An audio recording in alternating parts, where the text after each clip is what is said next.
Master of Sass, can of worms. Irene was looking for her sketchbook.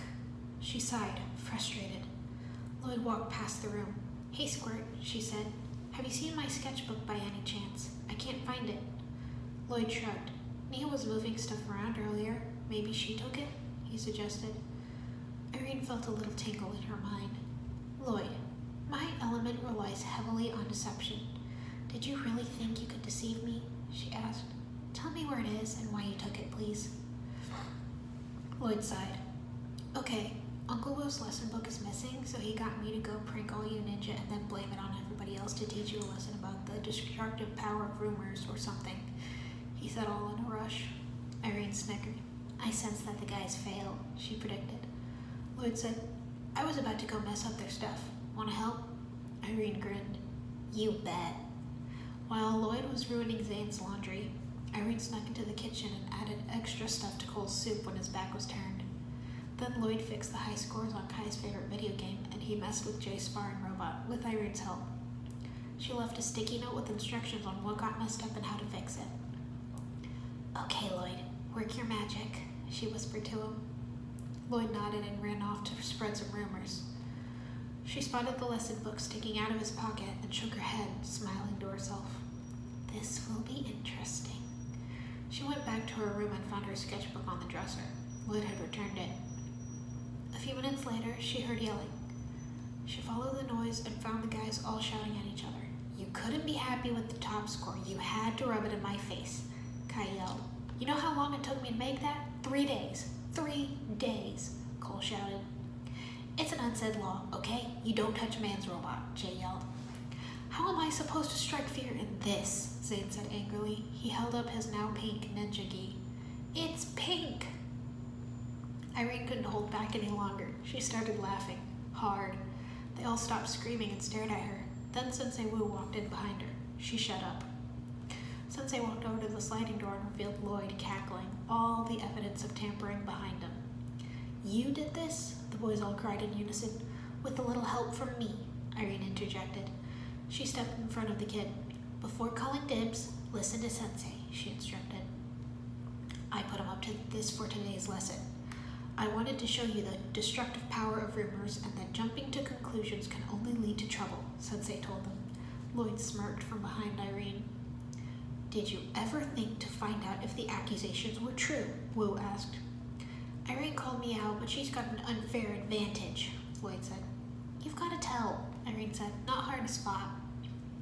"You figured it out?" Kai said in amazement.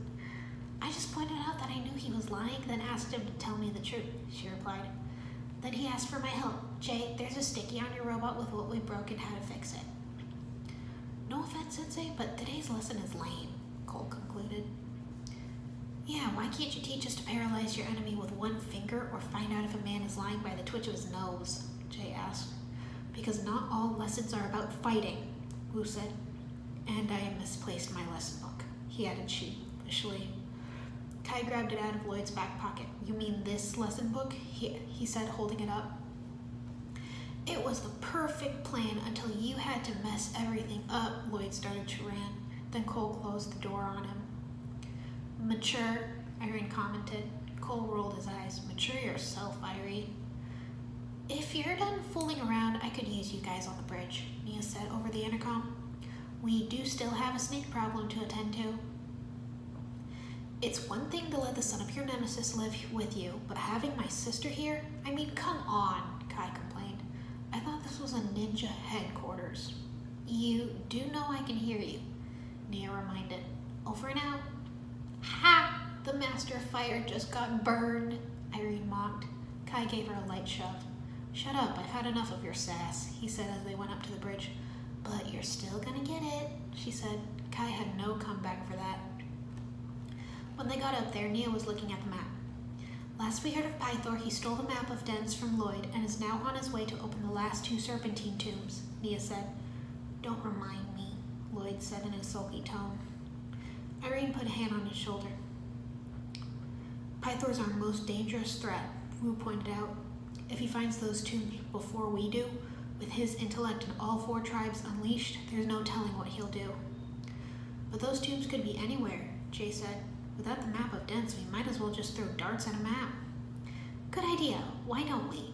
Nia said, throwing a couple of darts just past Kai's head. They landed precisely where she wanted. These are the 2 locations of the Hypnobright and Fangpire tombs, she said. Show off, Kai muttered as she walked past him. Nia threw one more. And this is Pythor's tomb. She turned to face them. After many hours of ruminating on why the tombs were placed in these 3 precise locations, I discovered a secret pattern. Irene tossed a flashlight to Nia, who caught it and turned it on. She'd taped a pattern over the bowl. If you notice, all 3 are in line with the Ninjago symbol for serpent. So the last 2 tombs must be here and here, Jay said, pointing. He looked at Nia dreamily. You are so smart. Nia smiled. Was there ever any doubt? She said. We have little time, Wu said. Kai, Jay, and Irene, you head to the Venomari tomb. The 3 nodded. Cole and Zane, you take the Constructi tomb, Sensei continued. He gave the flute to Cole. And take this. You might need it if you run into Pythor. Good luck, Ninja. What am I going to do? Nia asked. Yeah, what are we going to do? Lloyd added. Nia gave him a look. Nia, I need you here to make sure Lloyd doesn't get into any more trouble, Wu said. Yes, Sensei, Nia replied, slightly annoyed at being stuck on babysitting duty. Let's go, boys. And Irene, we got snakes to club, Cole cried, and they all ran out. Zane had no choice but to wear the pinky. Irene projected an illusion of Zane in the pink apron and said, At least we already know you look good in pink. Zane smiled. Thank you for the reminder, sister.